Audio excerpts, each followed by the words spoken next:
Bonjour, bienvenue. Ce matin, j'avais envie de partager avec vous mon rituel ayurvédique le matin.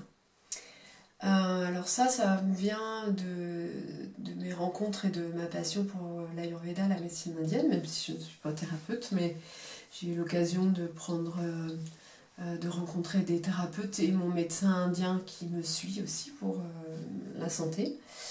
Euh, donc voilà, il y a comme un rituel le matin qu'on appelle Dinarcharya.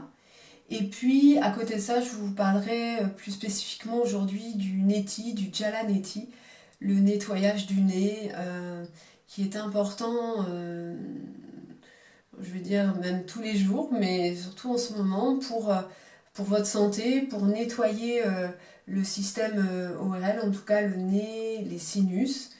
Euh, Vraiment, son objectif, c'est faire en sorte que les impuretés qui viennent de l'extérieur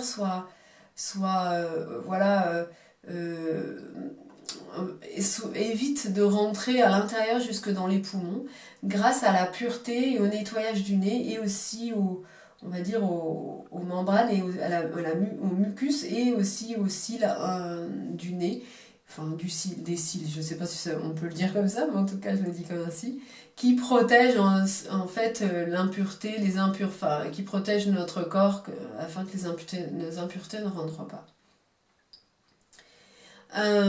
Donc simplement, le matin, en fait, quand je me réveille, je commence par différentes pratiques. C'est-à-dire que je vais commencer peut-être alors, on peut prendre une douche avant de débuter ce, ce rituel. Ou et si éventuellement vous sentez que vous avez peu de temps, moi j'utilise une petite éponge pour le visage très douce, hein, pour les personnes Vata, ceux qui s'intéressent à l'Ayurveda.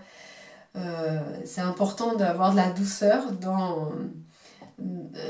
sur soi, donc ça peut être un gant de soie, une éponge assez douce avec de l'eau chaude pour ouvrir voilà, les pores.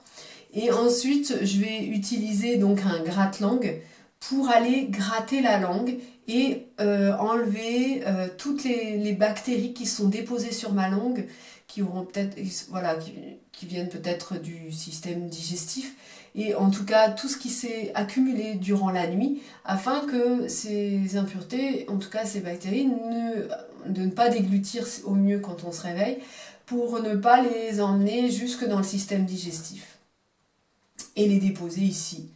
En général, ce qu'on retire avec le gratte-langue le matin en nettoyant sa langue, ça reflète un peu ce qui s'y passe sur le système, enfin ce qui est le dépôt sur le système digestif et la muqueuse digestive. Donc voilà, je vais vous montrer, c'est assez simple. Hein. Ne forcez pas avec le gratte-langue, on le fait doucement. Et on va le faire 3 fois pour retirer en fait là, afin que ça ne parte pas ici, que ça ne crée pas plus d'inflammation euh, au niveau digestif, comme on sait que le système digestif est relié aussi à l'immunité et au taux de sérotonine, donc dans notre corps qui est un neuromédiateur qui gère l'humeur.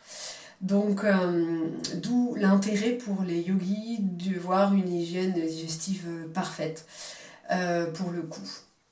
Voilà, ça j'expliquerai plus tard ici. On va placer le gratte-langue sur la langue, donc on va tirer la langue.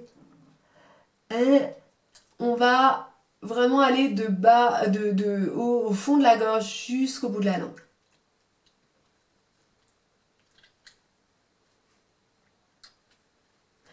Donc il y a un dépôt en fait là, ça a déjà été fait, donc c'est de la salive, mais dépôt qui se pose ici à l'intérieur, donc on nettoie ensuite 3 fois, doucement, hein, parce que la langue est fragile, et, et voilà, c'est juste ça. Donc c'est vraiment important de faire cela au réveil, car on sait que bah voilà, il y a quand même 9 informations qui vont du système digestif au cerveau et une information du cerveau au système digestif. Donc on peut voir l'impact qu'a notre système digestif sur notre humeur, nos émotions.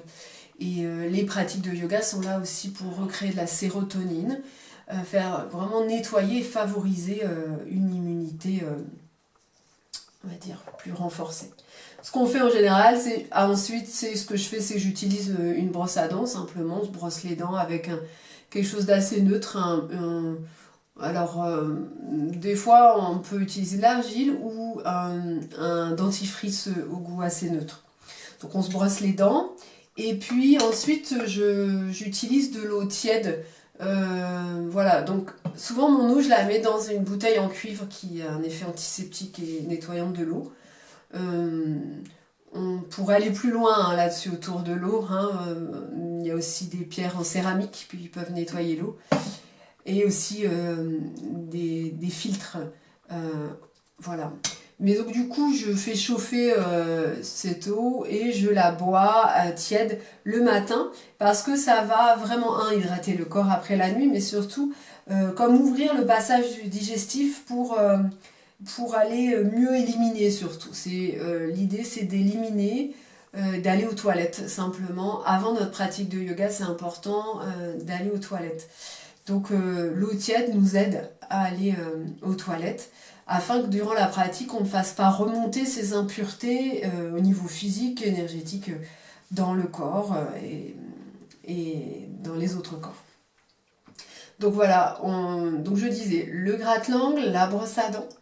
Et en général, ce que je fais ensuite, alors si on n'a pas pris de douche, c'est quand même mieux, mais si on peut aussi utiliser, je disais, la petite éponge pour nettoyer le visage, une éponge douce, vraiment agréable pour le réveil. Hein, vous réveillez, comme disait mon médecin indien, c'est comme une fleur qui s'ouvre, donc utilisez quelque chose, une éponge très douce qui vous réveille avec douceur. Et j'utilise ensuite de l'huile en fait. De l'huile de sésame que je vais, si vous avez un biberon pas en plastique justement, en verre plutôt, c'est mieux de faire réchauffer votre huile de sésame dans un chauffe-biberon ou au bain-marie et d'utiliser cette huile de sésame ensuite dans le conduit nasal. Mais avant ça, avant le conduit nasal, je vais vous montrer déjà l'aneti, parce qu'en général, je fais ça avant la pratique de l'huile de sésame. Donc, je vais vous montrer tout de suite là. Donc en général, l'eau, je la fais pas sortir du robinet ainsi. Je mets de l'eau de ma bouteille en cuivre, je la réchauffe un peu. Qu'elle soit à température plutôt tiède et température du corps. Et je vais rajouter du sel, environ une cuillère à café de sel dans mon étipote. C'est ce qu'on appelle un étipote. Celui-ci est en plastique, c'est un éti de voyage. Moi j'aime bien parce que comme je suis un peu maladroite, je suis capable avec les nétis en céramique, c'est mieux. Mais de le casser, ce que j'aimerais c'est en trouver un en cuivre. Ce qui est bien pour le neti, c'est comme un petit arrosoir, hein, vous voyez bien. C'est que du coup on peut mettre les doigts ici, vous voyez, il y a deux encoches de chaque côté. Et quand vous sentez que c'est un peu bouché, vous pouvez appuyer un peu pour aider au passage de l'eau salée en fait dans les muqueuses du nez. Enfin les muqueuses, les sinus et les narines. Donc ce neti est voilà, vraiment un gage aussi, vous aider pour les allergies, éviter les rhumes, favoriser vraiment la bonne entrée de l'air, purifier et aider à ce que vos narines et comment on dit, comme les cils des narines, les poils des narines filtrent bien l'air de l'extérieur afin que l'air que vous inspirez soit pur jusqu'au poumon, c'est aussi le but. Mais ça peut vraiment être d'une aide, même pour les problèmes inflammatoires autres qu'au niveau du nez. Hein.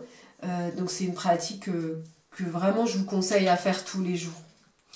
Effectivement, si vous êtes très enrhumé et que vous sentez que c'est bouché, c'est plus trop le moment de le faire. Ça pourrait peut-être au contraire occasionner des sinusites si vous ne nettoyez pas bien et que vous asséchez pas. Mais vraiment, sinon... faites-le entre et ça vous évitera justement d'avoir des rhumes et ça protège aussi du coup que ça redescende dans les poumons. Donc voilà, quand on a mis l'eau dedans et le sel, c'est de bien dissoudre le sel dans l'eau En général, donc je disais une cuillère à café pour la moitié d'un litre, donc 9 grammes par litre de sel. Et n'hésitez pas à mettre du sel, parce qu'au début, j'osais pas trop. Et du coup, j'avais des douleurs, voilà, enfin, c'était pas très agréable. C'est pas douloureux, mais c'était pas très agréable. Et en fait, j'ai remarqué que c'est juste parce que je ne mettais pas assez de sel. Donc, ce sel-là a vraiment un effet osmostatique au niveau de la membrane du nez, et du coup, a cette action-là. Si vous mettez que de l'eau, vous pouvez essayer, il n'y aura pas de danger, mais l'effet sera vraiment pas agréable, c'est juste ça, quoi. Donc du coup, voilà, il y a aussi un effet bien sûr de nettoyage avec le sel. Je secoue un peu pour dissoudre et puis je vais vous le faire. Donc munissez-vous si possible, hop, je reviens, d'un Kleenex. Donc c'est pas le passage le plus glamour dans la vidéo, mais c'est pas grave.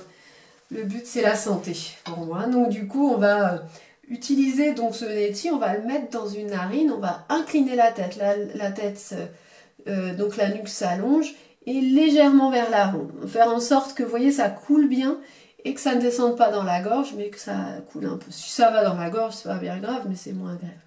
On garde légèrement la bouche ouverte. On va placer du coup l'embout du neti-pot dans la narine et puis on va laisser couler. Donc là, voilà, là ça coule par notre narine.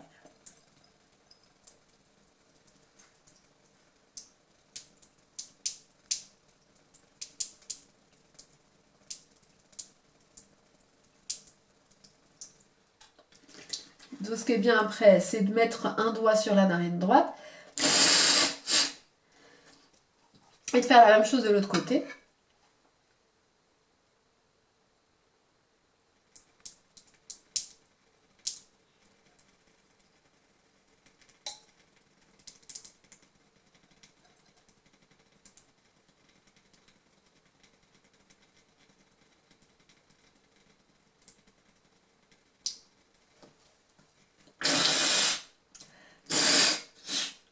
Désolée, hein, mais c'est obligé.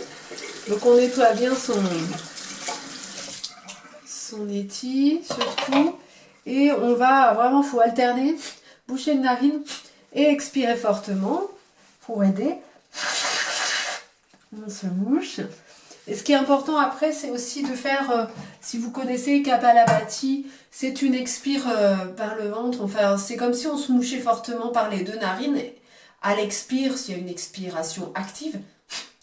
Et à l'inspire, ça se fait tout seul. Hein. On ne ferme pas les épaules comme je viens de faire, et on ne serre pas le nez, enfin on ne contracte pas l'espace autour du nez. Simplement, donc je mets les mains à l'arrière, je m'incline légèrement le buste vers l'évier et je vais faire 10 à 30 pompes, hein, ce qui est bien pour moi.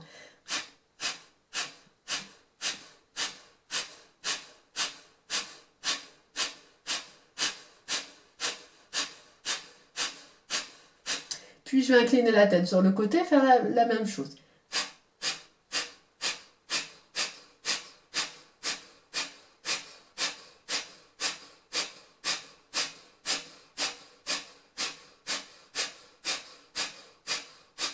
De l'autre côté.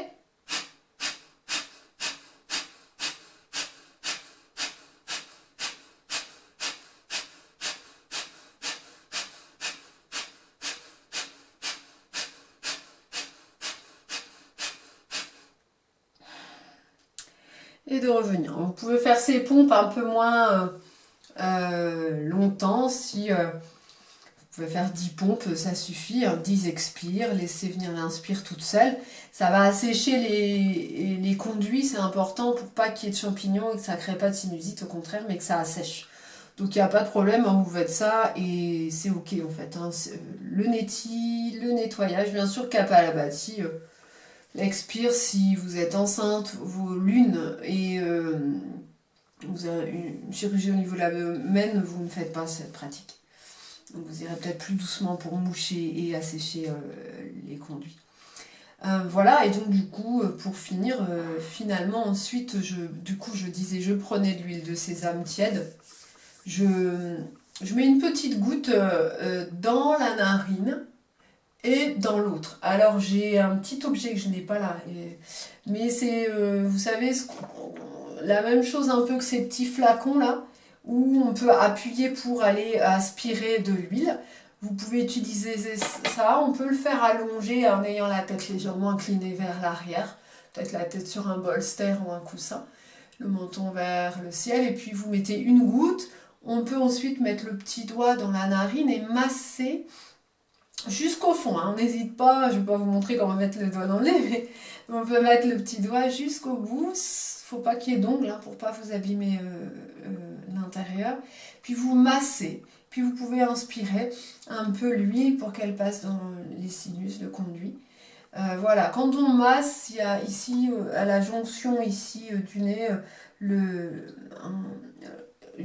un espace qui est relié au système limbique et du coup, bah, ça apaise beaucoup. C'est vraiment, ça renforce le système de détente, le système nerveux parasympathique. Donc on fait ça dans chaque narine.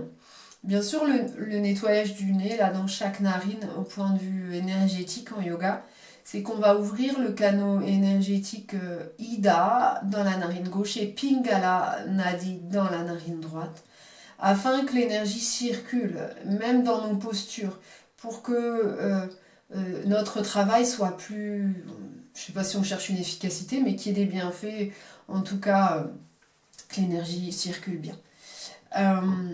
Donc l'huile de sésame tiède, vous pouvez ensuite mettre une goutte dans l'oreille, masser dans l'oreille droite et l'oreille gauche, en mettre dans les mains, moi j'en mets sur le visage, sur la nuque, la gorge et la poitrine. Voilà, c'est vraiment les 12 pranas, les 12 canaux énergétiques qui sont ouverts, c'est-à-dire que c'est une réception à ce que vous prenez, que ce soit vraiment le prana à travers vos pores, aussi tout ce que vous prenez de l'extérieur.